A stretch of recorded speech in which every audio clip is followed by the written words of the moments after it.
In the name of Allah, the most gracious, the most merciful.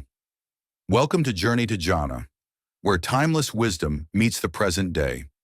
Here we bring you audiobook-style biographies of the greatest minds in Islamic history, scholars, thinkers, and reformers who shaped the course of knowledge, faith, and civilization. From Imam Abu Hanifa to Ibn Sina, from al-Ghazali to Sayyid Qutb, each story is a journey through trials, triumphs, and unwavering dedication to the pursuit of truth. Sit back, reflect, and let your heart travel through centuries of Islamic heritage. One voice, one story, one lesson at a time. Subscribe now and begin your journey toward knowledge, inspiration, and Jannah, inshallah. Journey to Jannah, where knowledge lives. Ibn Khaldun, the visionary of civilization. The dawn of a new age. In the midst of the turbulent 14th century, when kingdoms rose and fell like waves upon the restless seas of history, there emerged a man whose mind sought to grasp the hidden rhythms of society itself. Ibn Khaldun, a scholar, a statesman, a philosopher, and a historian, rose from the shifting sands of North Africa to illuminate the patterns that govern human civilization. His magnum opus, the Muqaddimah, remains a timeless beacon, a fusion of history, sociology, economics, and philosophy. This biography journeys through the labyrinth of his life into the courts of sultans, the libraries of scholars, and the deserts where empires clashed. It will reveal the man behind the legend, his struggles, his triumphs, and his visionary ideas that echo through the ages. The sands of beginnings. The sun was a molten orb, hanging low over the ochre rooftops of Tunis, bathing the city in a warm, amber glow. The call to prayer echoed from the minarets, weaving through the narrow, winding streets, where merchants bartered in a mosaic of tongues. Spices perfumed the air, and the chatter of scholars filled the marketplaces. It was in this vibrant crossroads of culture and power, in the year 1332, that Ahmad ibn Muhammad ibn Khaldun al-Hadrami was born. His family was known among the learned and noble alike, a lineage that traced its roots to the revered tribe of Banu Hadramaut, and a tradition of service to courts and the faithful. In a modest house lined with books and parchments, the newborn's cries mingled with the distant hum of the city, heralding the arrival of one who would come to question the very fabric of human society. From his earliest days, Ibn Khaldun was surrounded by a world steeped in knowledge and political intrigue. His father, a scholar of theology and law, ensured that the household was a sanctuary of learning. The boy's mother, wise and pious, often recited verses from the Quran by lamplight, nurturing in him a deep sense of faith and reflection. As Ibn Khaldun grew, the streets of Tunis became his playground and classroom. He wandered beneath the towering arches of the Medina, absorbing the vibrant life around him, the lively debates in the madrasas, the eloquent speeches in the courts, and the tales of conquest and betrayal whispered by traveling envoys and soldiers. Each fragment of story planted a seed in his curious mind. Yet the world beyond his home was far from peaceful. The 14th century Maghreb was a turbulent tapestry of shifting powers. The Marinid dynasty, ruling from the west in Morocco, flexed its military might, while the Hafsids held sway over Tunisia. Further east, the Zayyanids of Tlemcen guarded their realm fiercely. Alliances formed and shattered like waves crashing against the cliffs, and the desert tribes roamed restlessly, their loyalty as fluid as the ever-changing dunes. This constant flux of power left a deep impression on Ibn Khaldun. He witnessed firsthand the fragility of states and the complexities of governance. Even as a child, he sensed that history was not merely a chronicle of dates and names, but a living, breathing phenomenon shaped by human nature ambition, and circumstance. His education was rigorous. From the age of 7, Ibn Khaldun was taught Arabic grammar by learned tutors, the delicate art of calligraphy, and the principles of Islamic jurisprudence. The study of theology opened doors to philosophical debates about justice and divine will, while history lessons introduced him to the chronicles of past empires, the glory of the Umayyads, the might of the Abbasids, and the splendor of Andalusia. But it was not rote learning that captivated Ibn Khaldun's mind. He questioned relentlessly, probing beyond surface truths. Why did some dynasties endure for centuries, while others crumbled in decades? What invisible forces bound societies together, and what forces tore them apart? The young scholar began to seek patterns, causes, and effects, a pursuit that would shape his destiny. One of his earliest mentors was the aged scholar Ibn Farhun, whose wisdom and patience guided the boy through the labyrinth of classical texts. Ibn Farhun taught him that knowledge must be paired with critical thought, that a true scholar must be both a student and a skeptic. Under his tutelage, Ibn Khaldun developed a love not just for knowledge, but for understanding. Beyond the walls of schools and libraries, Ibn Khaldun's life was marked by the stirrings of political ambition and practical experience. His family's connections brought him into contact with officials and nobles, allowing him glimpses into the machinations of power. He learned diplomacy, strategy, and the delicate art of negotiation. At times, young Ibn Khaldun accompanied his father to the courts of Tunisian rulers, where the scent of incense mingled with the tension of whispered plots. He saw how eloquence and knowledge could win favor, or how a single misstep could mean ruin. As he matured, Ibn Khaldun began to write his own reflections, a youthful journal where he recorded observations about the ebb and flow of cities and tribes, about justice and corruption, about the delicate balance between authority and freedom. Thus, amid the clash of swords and scrolls, of desert winds and palace intrigues, the foundations of Ibn Khaldun's unique vision were laid. His mind, sharpened by the chaos and complexity of his world, was destined to unveil truths that had eluded many before him. The story of Ibn Khaldun was only beginning, but the sands of his beginnings already whispered the promise of greatness. The Courts of Power and the Birth of a Scholar. The year was 1348, and the Mediterranean winds carried both promise and peril to the shores of North Africa. Ibn Khaldun, now a young man in his mid-teens, stood at the crossroads of destiny, his youthful curiosity tempered by the realities of a world shaped by power, ambition, and survival. The city of Tunis remained a thriving center of trade and scholarship, yet its streets whispered of unrest.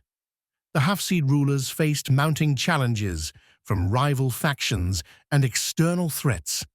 It was within this charged atmosphere that Ibn Khaldun took his first steps into the labyrinth of politics and administration. By the grace of his family's standing and his own scholarly promise, Ibn Khaldun secured a place within the administration of the Hafsid Sultanate. His keen mind and eloquence quickly earned him favor among the courtiers, who saw in the young man both the wisdom of tradition and the fire of innovation. His early roles were modest, drafting correspondence, interpreting legal codes, advising on theological questions, but they offered a window into the mechanics of governance. Ibn Khaldun observed the delicate dance between justice and expediency, the tensions between religious authority and political power. Yet, the world of the court was not without its dangers. Intrigues simmered beneath polished surfaces. Alliances shifted as quickly as the desert wind. Ibn Khaldun learned that knowledge alone could not safeguard one's position. Prudence, adaptability, and a keen understanding of human nature were essential.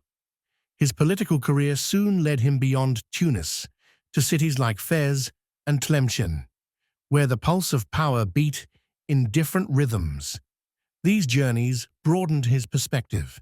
He saw firsthand the diversity of cultures, the complexity of tribal loyalties, and the fragile unity of empires.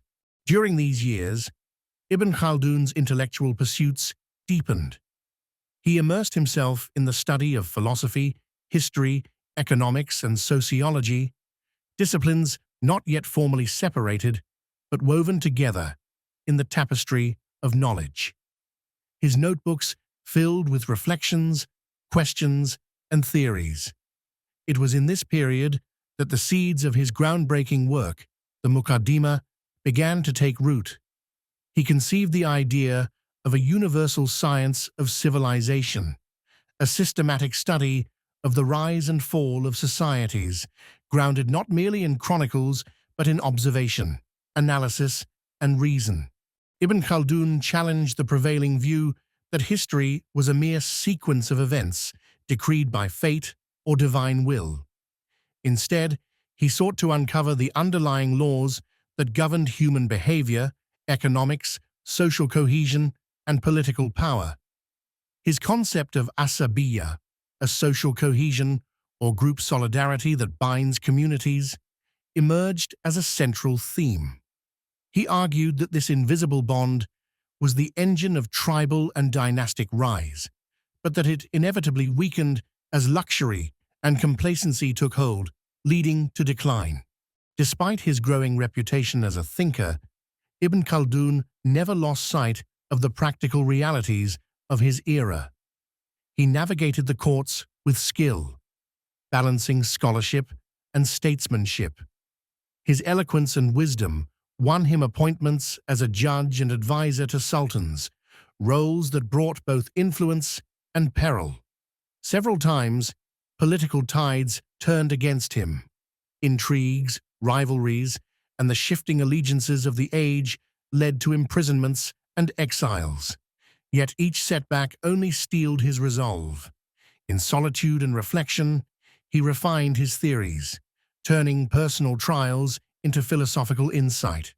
The complexity of his life mirrored the very cycles of rise and fall that he sought to understand.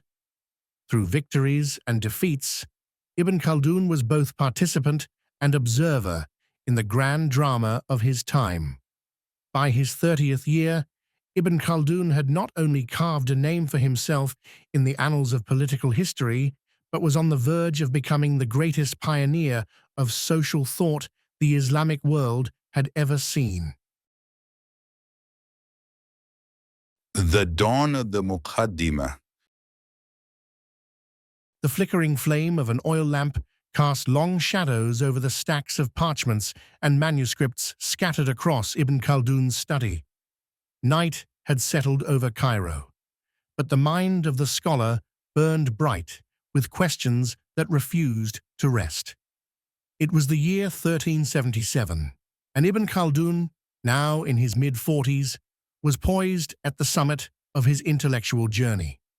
For decades, he had wandered the courts and cities of the Maghreb and Andalusia, had witnessed the ebb and flow of sultans and empires, and had endured the vicissitudes of political fortune. But it was in the quiet solitude of study and reflection that Ibn Khaldun found his true calling, the task of decoding the grand patterns of history itself. His work, which he titled al-Muqaddimah, meaning the introduction, was no mere preface to a history book. It was a revolutionary treatise, a new science of society that sought to reveal the hidden forces shaping human civilization. Ibn Khaldun's vision was bold. History was not simply a collection of kings and battles, but a complex organic process driven by economic forces, social bonds, geography, climate, and the psychology of groups. He challenged the notion that divine intervention alone guided the fate of nations, insisting instead on empirical observation and logical analysis. Central to his theory was the concept of asabiyyah, a powerful social cohesion that binds tribes and communities together. He observed that this unity fuels the rise of dynasties, as tightly knit groups conquer and establish rule.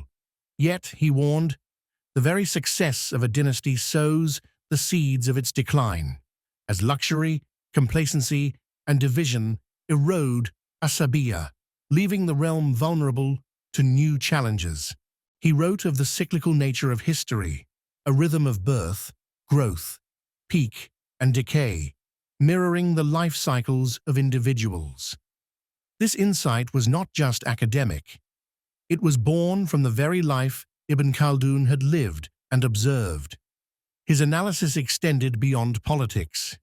He explored the role of economics, the production and distribution of wealth, and the importance of labor. He was one of the earliest thinkers to articulate ideas about the division of labor and the impact of taxation on economic productivity. The Muqaddimah also delved into philosophy, education, law, and even astronomy and natural sciences, reflecting the encyclopedic mind of its author.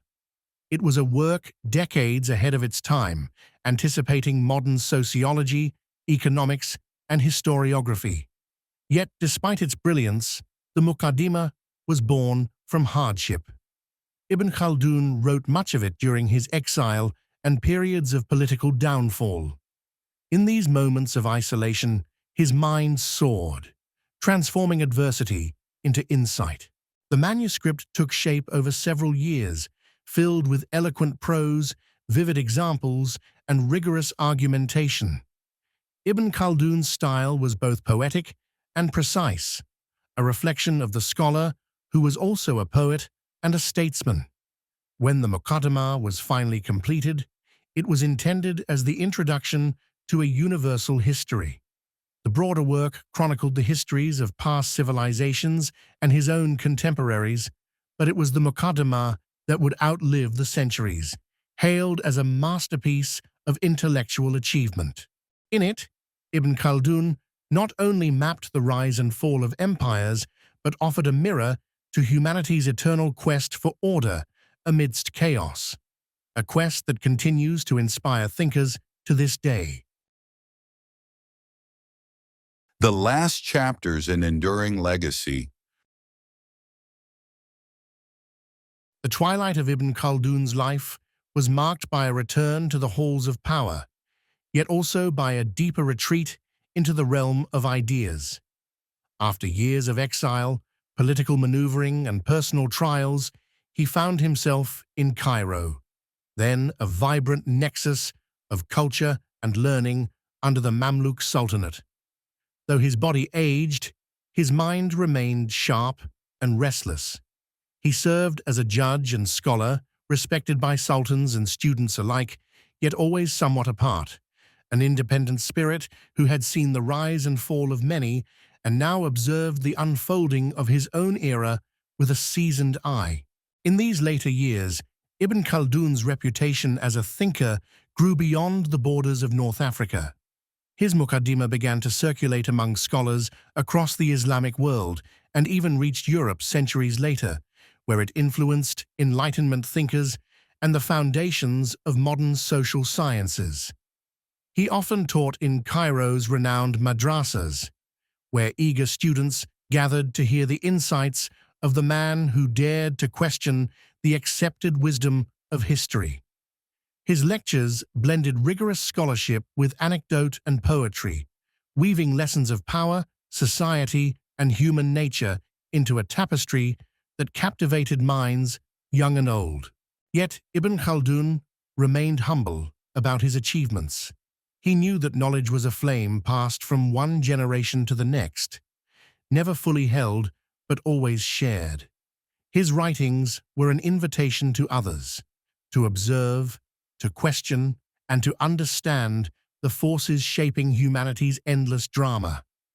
In 1406, Ibn Khaldun passed away quietly in Cairo, leaving behind a legacy far greater than political offices or courtly favors. His tomb, unassuming and humble, belies the magnitude of his contributions.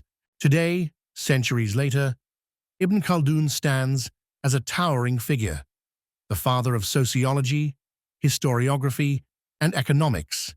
His insights into the dynamics of society and history resonate as powerfully as ever, reminding us that beneath the surface of events lie enduring laws and patterns waiting to be discovered.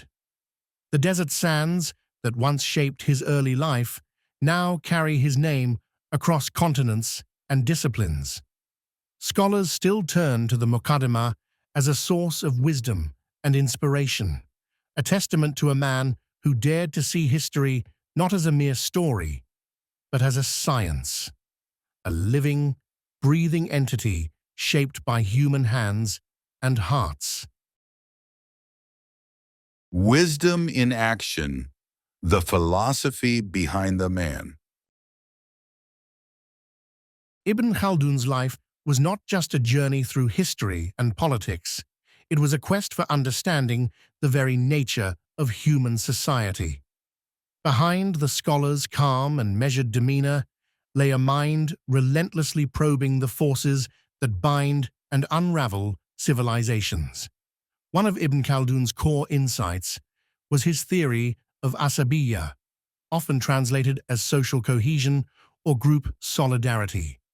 He observed how this invisible force acts as the heartbeat of communities. It is the fierce loyalty of tribes, families, and groups that enables them to rise, conquer, and rule. Yet, like the ebbing tide, asabiyyah wanes over generations as luxury softens hearts and ambition blurs unity. This idea was not mere abstract thought, but a living truth Ibn Khaldun saw reflected in his own experiences. The dynasties he had served, witnessed, and sometimes opposed all followed this pattern, from humble beginnings forged in struggle to the glory of empire, and finally to decline amid corruption and complacency. In his writings, Ibn Khaldun also explored the relationship between environment and society. He posited that geography and climate shape the customs and behaviors of people. The harshness of desert life, for instance, breeds toughness and solidarity, while the ease of urban luxury can foster decadence.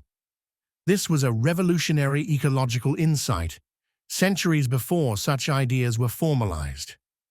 Ibn Khaldun's approach to history was profoundly empirical. He believed that historians must sift fact from fiction, reject bias, and seek causes rather than just recount events. His skepticism extended to the chroniclers of his time, many of whom embellished tales to flatter patrons or support political narratives. One telling episode from Ibn Khaldun's life illustrates his fearless commitment to truth. Serving as a judge in Cairo, he once faced pressure from powerful elites to rule in their favor, despite evidence to the contrary. Ibn Khaldun refused, citing justice and fairness above all, even at personal risk. His integrity earned him respect, but also enemies. Beyond politics, Ibn Khaldun was a poet and philosopher, meditating on the human condition. He reflected on the transient nature of power and fame, reminding his readers that all things earthly are fleeting, a theme echoed in his famous maxim, "Man is a slave to this world, and this world is a prison for him." His philosophy blended Islamic teachings with a pioneering spirit of rational inquiry. He sought to harmonize faith and reason, tradition and innovation, recognizing that society's survival depended on this delicate balance. Ibn Khaldun's legacy is not only in his words, but in his method, his insistence that knowledge be rooted in observation, reason, and the courage to question. In this, he remains a timeless guide for those who seek to understand the complexities of human society. Chronicles, critique, and influence. Ibn Khaldun's historical vision. Ibn Khaldun was more than a theorist. He was a historian who applied his theories to the turbulent events of his own time and the distant past. His work was a bridge between the storytelling chroniclers of history and the analytical social scientists who would follow centuries later. One of the most vivid episodes he examined was the rise and fall of the Almohad and Almoravid dynasties in North Africa and Iberia. These Berber empires, forged through fierce tribal unity and religious zeal, embodied Ibn Khaldun's model of asabiyyah in action. He traced how their initial cohesion propelled them to vast conquests, yet how internal divisions and luxury led to fragmentation and decline. Ibn Khaldun was also a keen observer of the Mamluk Sultanate in Egypt, where he spent his later years.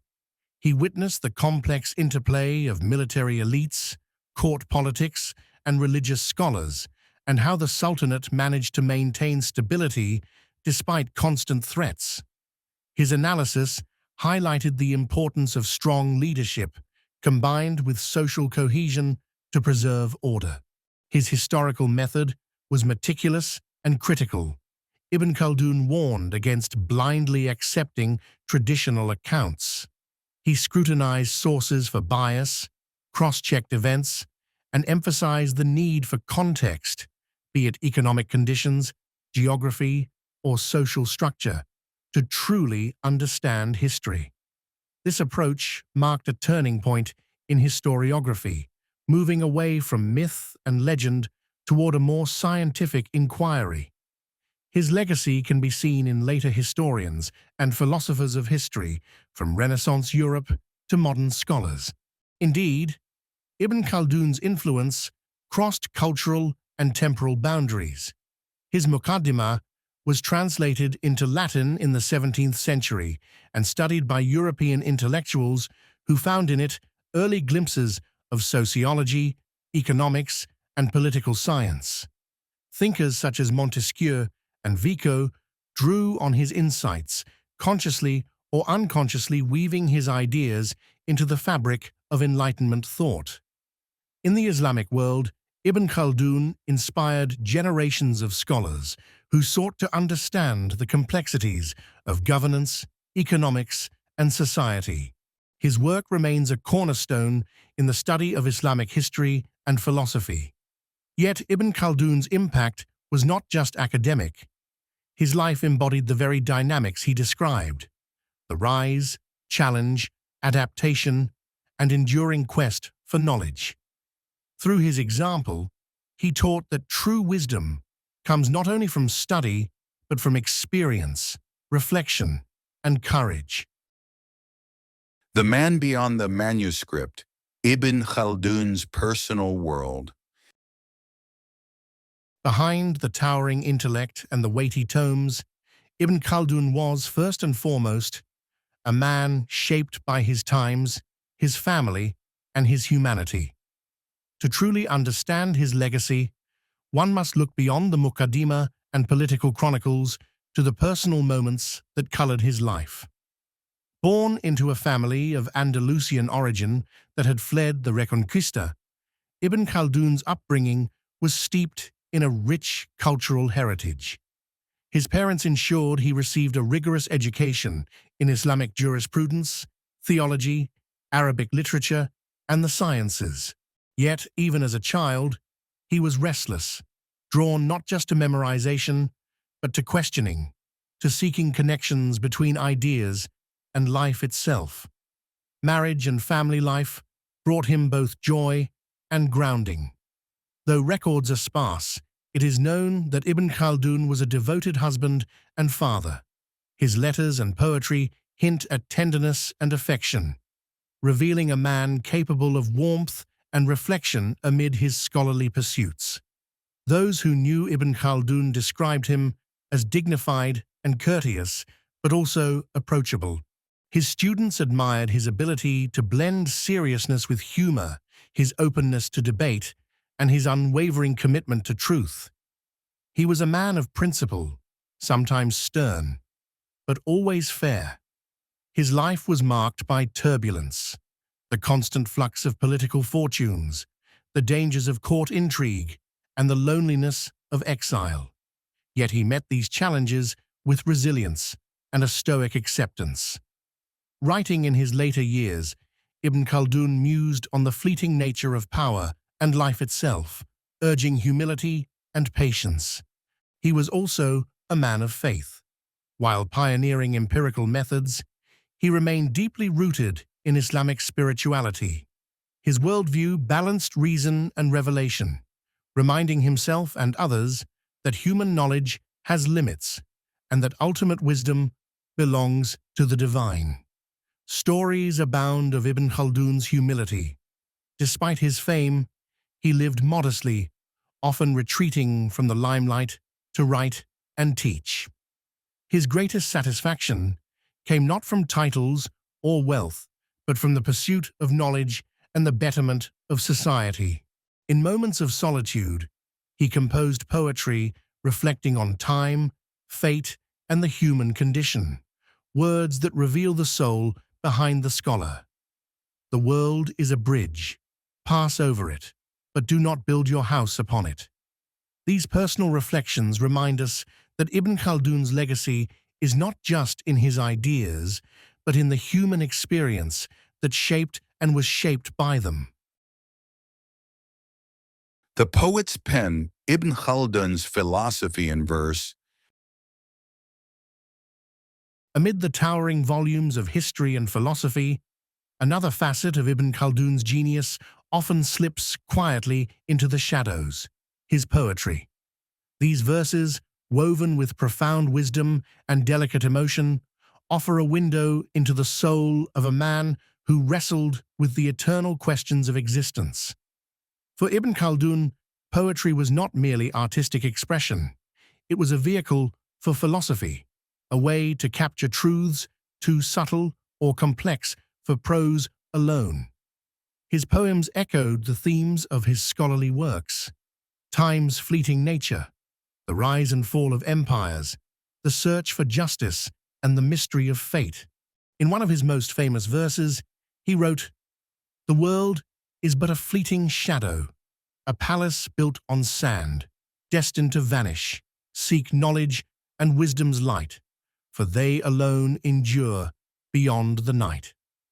This poetic voice resonated with a deep humility and spiritual insight. He acknowledged human limitations and the inevitability of change, urging readers to seek lasting values beyond worldly power. Philosophically, Ibn Khaldun was a pioneer of rationalism blended with faith. His reflections often circled back to the balance between aql, reason, and naqul, transmitted knowledge. He believed that true understanding required a harmonious dialogue between revelation and critical thought. In his philosophical treatises, Ibn Khaldun argued for the importance of ijtihad, independent reasoning in interpreting religious texts and applying them to societal needs. This emphasis on intellectual flexibility was revolutionary in an age often marked by rigid dogmatism. He also explored the nature of happiness, justice, and governance, proposing that a just ruler must maintain social cohesion and ensure the welfare of all, not just the elite. His political philosophy was grounded in the practical realities of human society, but infused with moral and ethical considerations drawn from Islam. Ibn Khaldun's philosophical legacy is one of bridge building between tradition and innovation, faith and reason, the individual and society. His poetry, like his prose, invites us to reflect on our place in the vast tapestry of history and humanity. In his later years, as he faced the twilight of life, his verses grew more contemplative, meditating on mortality and the soul's journey beyond this world. They remain a testament to a man who was not only a scholar and statesman, but also a deeply reflective poet-philosopher. Echoes through time, Ibn Khaldun in the modern world. Centuries after his death, Ibn Khaldun's voice continues to ripple through the corridors of time, his ideas reverberating in unexpected ways across disciplines and cultures. His concept of asabiyyah, the powerful social cohesion that binds groups together, has found new life in contemporary sociology, political science, and even economics. Modern scholars see in it an early recognition of the importance of social capital and collective identity, ideas essential to understanding everything from nation-building to community resilience. In an age of rapid globalization and digital connectivity, Ibn Khaldun's insights on the rise and fall of civilizations feel surprisingly relevant. The patterns of unity, prosperity, complacency, and decline he described continue to play out in modern states and organizations, reminding us that human nature and social dynamics remain constant beneath changing circumstances. Ibn Khaldun's rigorous approach to history, his insistence on evidence, causality, and context, foreshadowed modern historiography and the social sciences. He anticipated methods used today to analyze economic cycles, political power, and cultural shifts. In the Islamic world, his legacy is cherished as a symbol of intellectual heritage and pride. Universities and research centers bear his name, and his Muqaddimah remains a foundational text for students of history and social theory. Global thinkers and historians often cite Ibn Khaldun as a precursor to Enlightenment philosophers, recognizing his pioneering role in developing a scientific approach to society. Even popular culture has embraced his story. Documentaries, novels, and lectures explore his life as a man who bridged worlds between medieval and modern, East and West, faith and reason. Yet perhaps Ibn Khaldun's greatest gift to us is his example, a reminder that to understand our world, we must look beneath the surface, question accepted truths, and embrace complexity. As the modern world faces unprecedented challenges, social fragmentation, political upheaval, and cultural shifts, his wisdom offers a compass. The study of asabiyyah teaches us that solidarity and shared purpose are vital to collective survival. His reflections on power and governance urge leaders toward justice and humility. In classrooms from Cairo to Cambridge, students pore over his words, discovering anew the brilliance of a scholar who lived centuries ago yet spoke to the future. The Eternal Scholar, Reflections on Ibn Khaldun's Legacy. As the sun set on Ibn Khaldun's remarkable life, it rose on a legacy that continues to illuminate the world. From a young boy in Tunis, born into a world of shifting empires and cultures, he emerged as a thinker centuries ahead of his time, an intellectual beacon whose light has never dimmed. His journey was marked by triumph and turmoil, by exile and honor, by public service and solitary reflection. Yet through it all, Ibn Khaldun remained steadfast in his pursuit of truth, guided by curiosity, faith, and an unyielding dedication to understanding the human condition. The Muqaddimah, his masterwork, stands not merely as a book, but as a testament, a profound inquiry into the patterns of history, the laws of society, and the nature of civilization. It challenges us to see history not as a static record, but as a dynamic process shaped by complex forces. Ibn Khaldun's pioneering ideas continue to inspire scholars, leaders, and seekers of knowledge. His insights into social cohesion, the cycles of rise and fall, and the role of environment and culture echo in contemporary debates on politics, economics, and identity. Beyond his academic contributions, Ibn Khaldun's life teaches us about resilience and integrity, the courage to speak truth to power, the humility to accept life's impermanence, and the wisdom to balance reason with spirituality. In today's interconnected yet fragmented world, His call for unity and justice resonates more than ever. His vision encourages us to build societies grounded in solidarity, fairness, and thoughtful leadership. As readers close the pages of his story, they are left not with final answers, but with enduring questions and a method, a way to observe, analyze, and engage with the world around them. Ibn Khaldun's legacy is a bridge across centuries, connecting past and future through the timeless pursuit of knowledge. His life reminds us that true scholarship is not merely the accumulation of facts, but the courageous endeavor to understand the deeper rhythms of human life. The sands of time may cover empires and eras, but the wisdom of Ibn Khaldun endures, an eternal flame guiding us toward a fuller understanding of ourselves and the societies we build. Alhamdulillah for joining us on this journey through the life of one of Islam's great scholars.